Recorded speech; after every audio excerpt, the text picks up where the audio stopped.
stole my heart, man. That was the moment of Comic-Con 2011 for me. Thank you so much. I always get worried, man, when I walk out. There's gonna be like fucking 2,000-3,000 empty seats, and it's nice to see people still here, you know, and knowing that like Peter Jackson doesn't follow me or something like that. So thanks for being here tonight. The highlight of the show for me thus far, until that moment, which I swear to God, I almost rolled a tear coming out, because I'm stoned. It's the only way to do it, kids. Prior to that, the highlight for me was I did the captain's panel yesterday. William Shatner directed a documentary that played on Epix. You can see, I think you see it on Epix, whatever you want, Epix HD. It's called The Captains. He sits down with everyone who was ever a captain on Star Trek or commanded one of the starships. And it was kind of neat. He's a fucking icon and shit. And I'm not the world's like biggest Trekkie or Trekker. You know, if you say Trekkie, they're like, "Fuck you."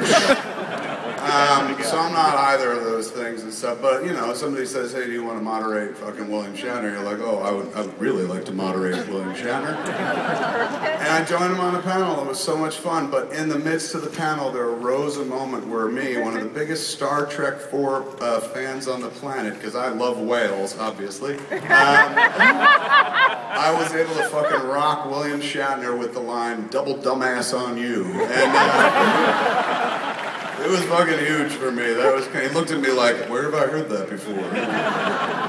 So that was kind of neat, but coming out today was so much better. Anyway, we have so much to get to. I'll tell you what's going on backstage, and we might be able to use your help. Oh, we got a hand signaler. All right. How are you? Cocksucker.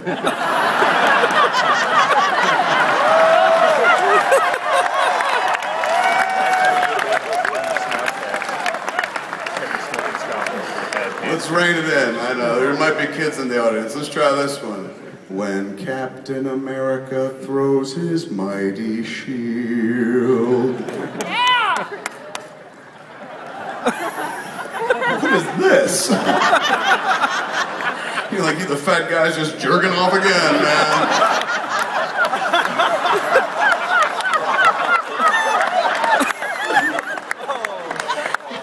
Fuck the panel, I could do this all day. Right on, but let's get down to brass tacks and shit. You might be able to help us out. We have a little bit of a problem backstage. We brought a Blu-ray, 3 Blu-ray discs of Red State, 1 to play, 2 as backup. Thank you, but they don't have a Blu-ray player. So, what we all know though, thank God the Sony PlayStation does play a Blu-ray player, and I know a lot of people like me and Muse carry their video gaming systems with them whenever they go on trips. So if you have a Sony PlayStation or you can go access one right now, bring one over to the side stage right here, let one of these fine red-shirted folks know, and they'll give you access into a world of pleasures and delights backstage.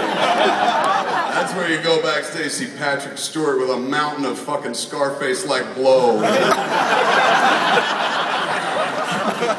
Got a chick over here, he's like, "Let it be done, #1. So, it won't be something for nothing. You bring one of those things so we can play a Blu-ray player, we'll let you backstage, you can hang with us, and we can actually watch the clip and stuff. So, well, let's work on that, but in the meantime, let's get to you guys. This is my favorite part of the fucking year. I honestly love Comic-Con. I think it's so fucking magical. I don't just say that because, like, you know, we're here. I say it because, I'm 41, I'm going to be 41 in about 2 weeks or so, and whenever I come to, no, that's bad, I'm going to die soon. Or maybe that's why you're cheering, like, he's closer to the fucking grave! Die, fat man.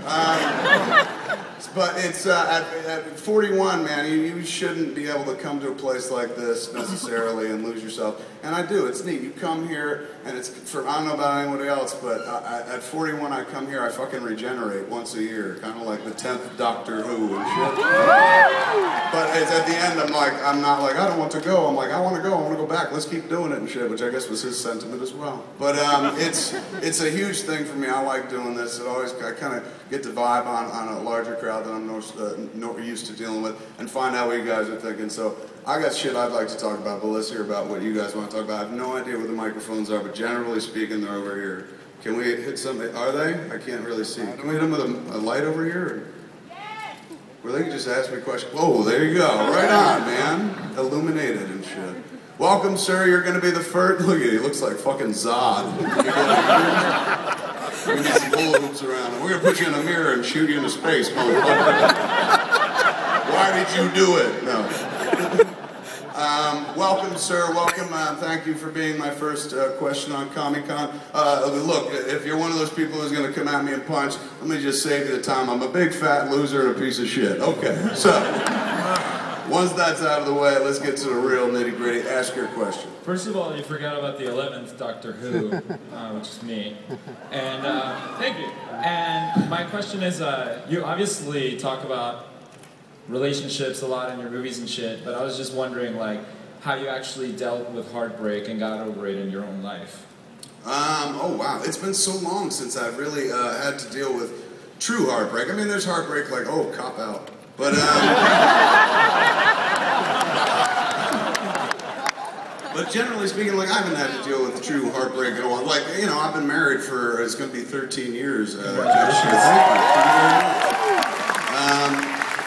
So, you know, the only heartbreak, and we get along very well and shit, and she's into nerdy things as well. We have 2 dogs. One of them's at death's door and shit like right now. Beautiful dog that was kind of the glue of our relationship. Both of the dogs are named Scully and Mulder, so we're kind of geeky. And we enjoy geeky things together and whatnot. But most importantly, we enjoy fucking one another. And I mean, look, I enjoy fucking her, and she tells me she enjoys fucking me. And for the first few years, I used to matter, and now I'm like, honestly, I don't care. Like, you say it, and if you're lying, so be it. But I know I love fucking you, so I ain't going anywhere. So, we don't really have heartbreak. The only heartbreak I have now is just if I'm like, you want to do it? And she's like, no, I'm tired. I'm like, oh, God.